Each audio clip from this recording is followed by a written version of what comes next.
Thank you for joining me on this episode of the Moms Who Know podcast, the podcast for moms who know that when they take care of themselves, they can take better care of everyone else.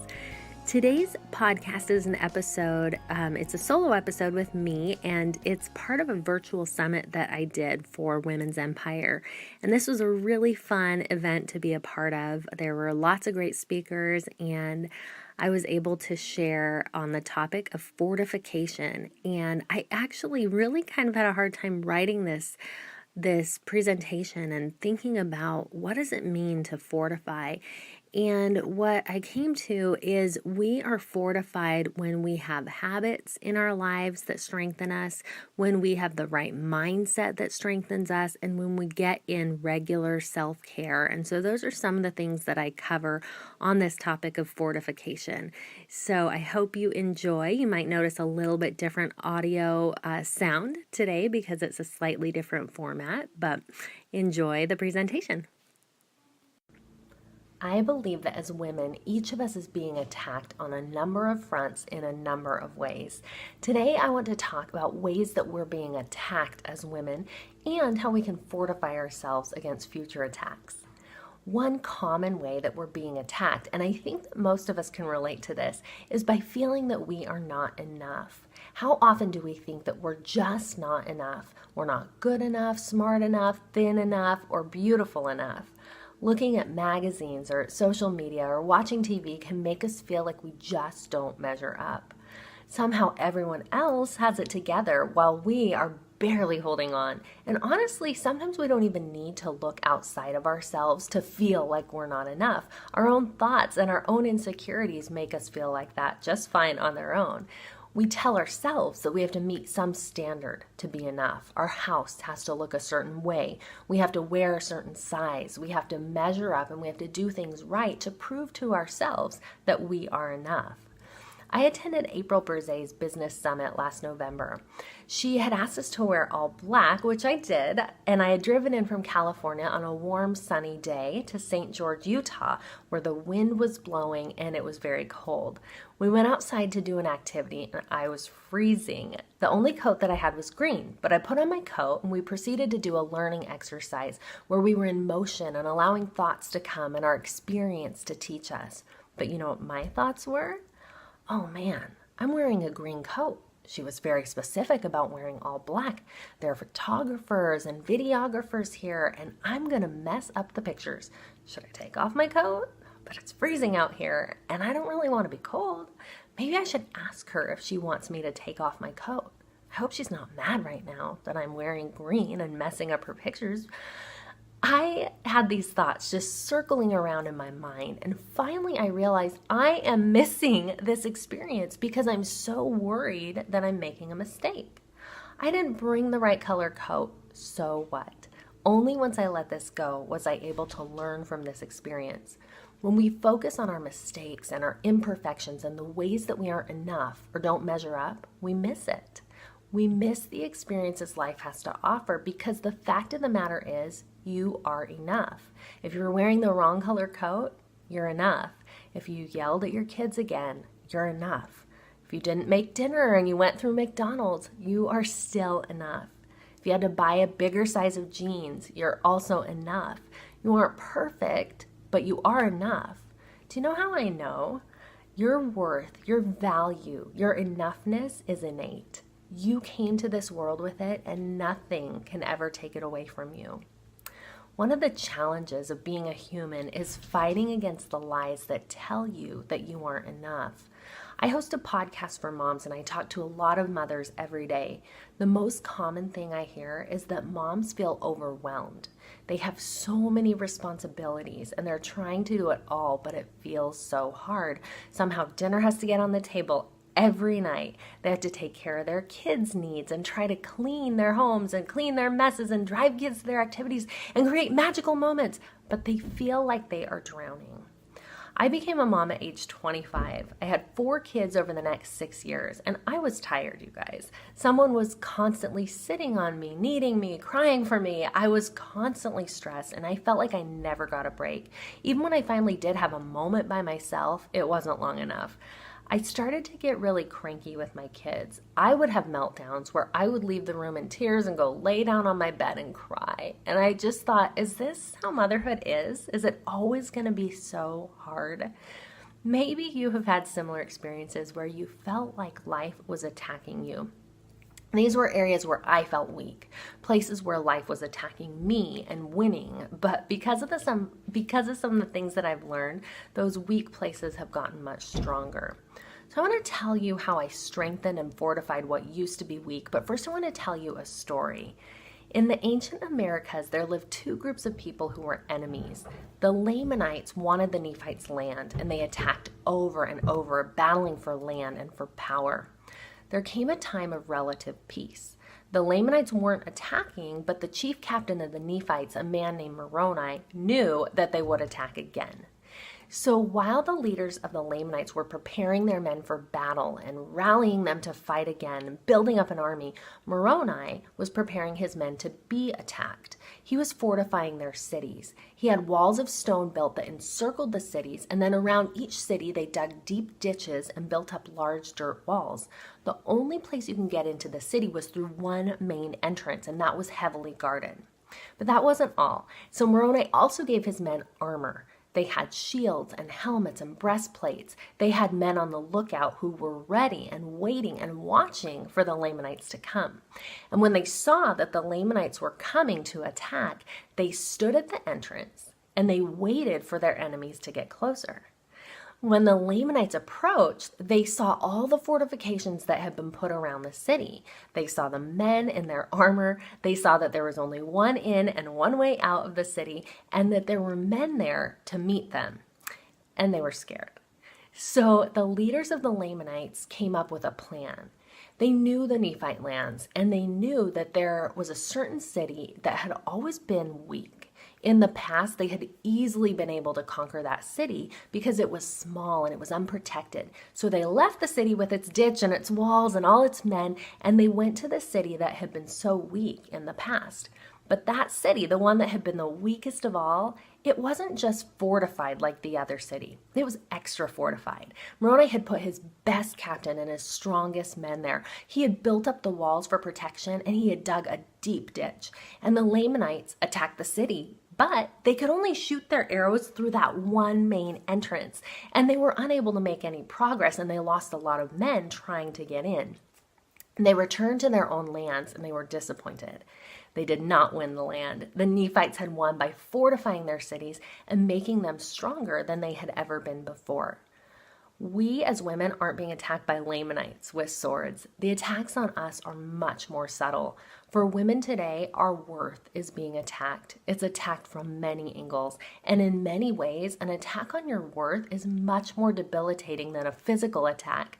A sword can only hurt your body, but attacks to our worth can hurt our souls. There are 3 lessons that we can learn from the way Captain Moroni fortified the Nephite lands. And these are going to help us to fortify and strengthen where we need to in our own lives. So number 1, get in the habit of doing something to fortify yourself every day. Number 2, strengthen your weakest areas and make them the strongest. And number 3, plan ahead. Fortify before the battle rages. So first, get in the habit of doing a little every day. First, I want to acknowledge that you're doing that right now. By being a part of this summit, you're taking a step in the right direction. But if you leave here and you don't take action to keep fortifying yourself on a regular basis, you won't build up the strength that you need to deal with all the challenges that are facing you every day. So what does that mean on a practical level? That means that we need to create regular systems and habits in our lives to take care of our own needs. When I was a young mom dealing with the constant needs of my children, I wasn't taking care of myself on a regular basis. Of course, I felt overwhelmed, right? When I went to the doctor and my cortisol was through the roof, I really knew, okay, something has to change. I need to find a way to de-stress, and not just once, but on a regular basis. And that seemed really hard because my kids were still little and I still needed to take care of them. But I decided to make one little change and start getting up before them every morning and starting a regular yoga practice because I knew I needed to bring my stress levels down. That one little change, which I did consistently day after day, helped me to relax. It brought my stress levels down, not just in the morning, but all day long, and helped me to raise my kids without losing it. As women, we need to prepare for war in times of peace. So where is the peace in your day? When can you have time alone to think, ponder, move, and learn? For most of us, that is early in the morning through a regular morning routine. Morning routines don't have to be long to be effective. You don't have to get up hours early and miss out on sleep to see the benefits. Morning routines do need to be consistent. So let's go back to Moroni and his men. While they were building up walls of dirt around the city, they needed to get work done every single day. One day's digging probably wouldn't be too impressive, right? They weren't using big power tools or anything. They were just digging in the dirt. After a week, they might have started to see a little bit of results, but the power and the strength came from day after day of the men returning to build the walls and dig the ditch. We have to do the same. Keep coming back. Even if you can only manage a 10-minute morning routine, do it for yourself, knowing that you are slowly adding to the wall that will strengthen and protect you when your enemies attack. Number 2, strengthen your weak places and make them the strongest. One of my favorite parts in the account of the Lamanites is that when they saw that the first city was heavily protected, they moved on to what had been the weakest part of the land. So think for a minute what your weakest part is. Maybe you've struggled with an addiction or depression or anxiety, or with your marriage or body image or feelings of self-doubt. Imagine that your weakest place could become your strongest. For me, my weakest place when I was younger was easily body image. For years, I struggled with my body. I got to the point where I hated my body, and I felt like there was just nothing I could do. I could move and I could breathe, and I had no health issues, but my thighs, it just really was on my thoughts all the time. I just wanted to look better, and I thought if I could look better, if I could be smaller, then I would feel good. My life would be good. Things would be good. In high school and in college, I started extreme dieting, and sometimes I wouldn't even have the energy to do anything because I was eating so few calories that even standing up made me dizzy. But I would push through it, and I would go to the gym because if I ate almost nothing and if I exercised a lot, then surely I would be skinny, and then life would be good. And I really thought that if I looked good, then it would just naturally follow that I would feel good too. When I became a mom, I realized that my thinking wasn't right, and I tried to change, but I always came back to these feelings of despair and not enoughness. One day I was at a camp, and I heard a woman say, God put you in your body for a reason. And I recognize that all of you listening may or may not believe in God, but stay with me because there's a principle to learn here, regardless of your religious beliefs.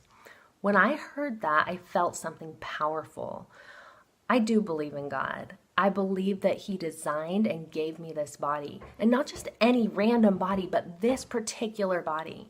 No matter your belief, surely we can all see that our bodies, however imperfect, are a gift. We did nothing to earn them. They were given to us. And I realized that if I believed that God gave me this body, and I did, then instead of being angry that my body wasn't fit for a magazine, I needed to be grateful. I started thanking God every day for my body. And since I've learned more about changing your thoughts and more effective ways to shift your thinking. In the past, I would think things like, oh, I hate my body. I'm so fat. And then when I realized I didn't like the way this was making me feel, I tried to change my thoughts, usually to something like, I love my body and I'm skinny. But here's the thing. I didn't believe myself. I recognized it as a lie.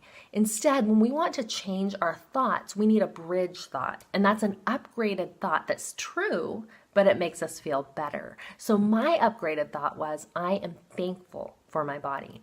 I could recognize that as true. I was thankful that I could move and breathe and hold my babies and kiss my husband and all the things that bodies do. That gratitude became my go-to thought when I felt that old body hatred creeping up. And as I got used to that thought that I was thankful for my body, it spread.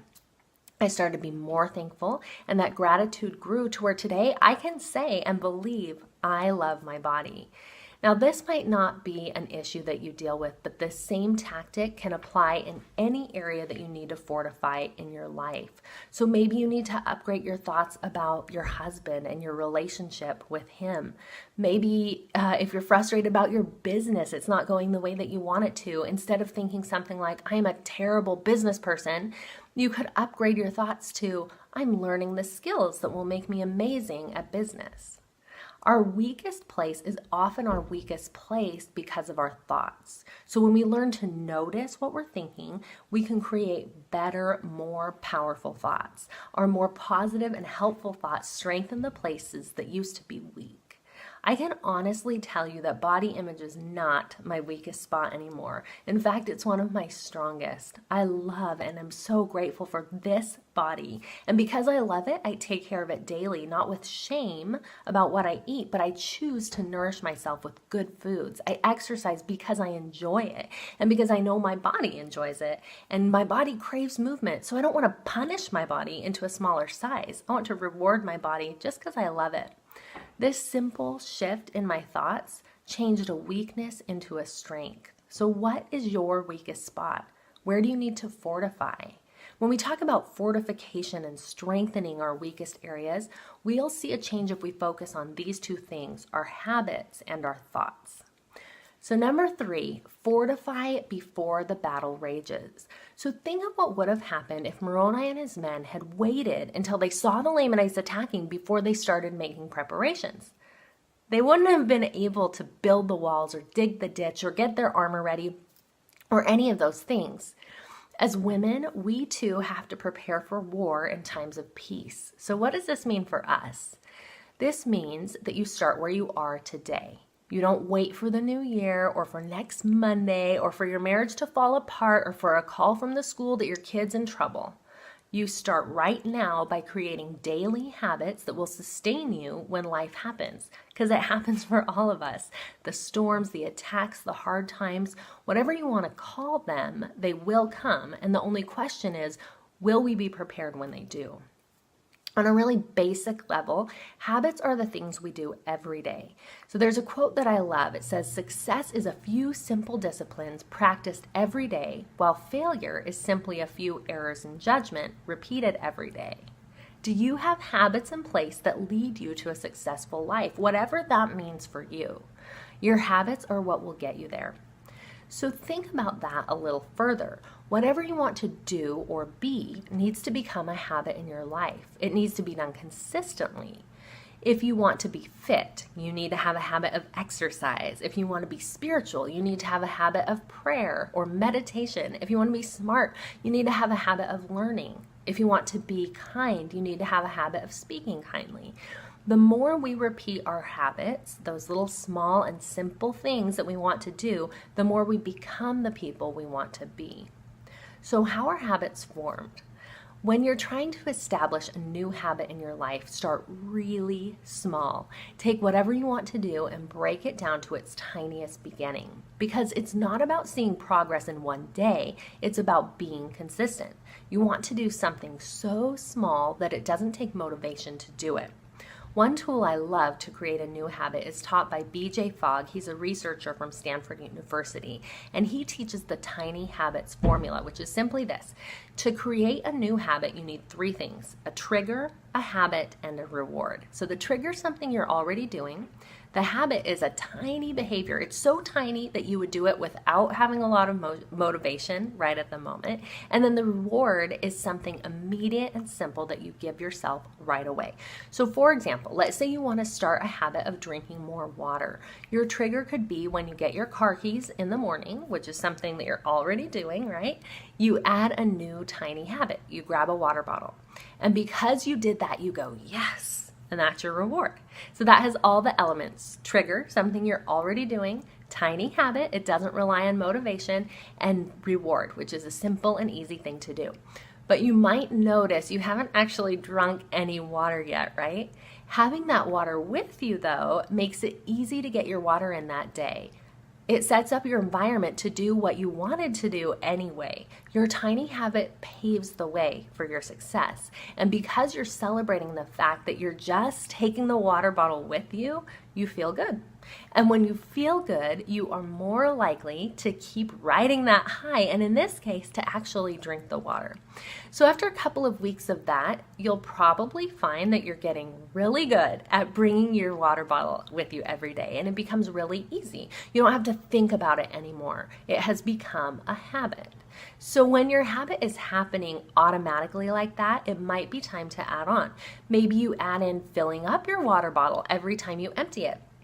Maybe your new habit is to take a sip of water every time the phone rings. You just add on a little bit at a time using this simple formula. So these are tiny habits, but when you repeat them day after day, it will help you do what you want to do so you can become who you want to become. There's another quote I love. When nothing seems to help, I go and look at a stone cutter hammering away at his rock, perhaps 100 times without so much as a crack showing in it. Yet at the 101st blow, it will split in two, and I know it was not that last blow that did it, but all that had gone before. Your tiny habits are all those hammer blows, slowly shaping you into who you want to become.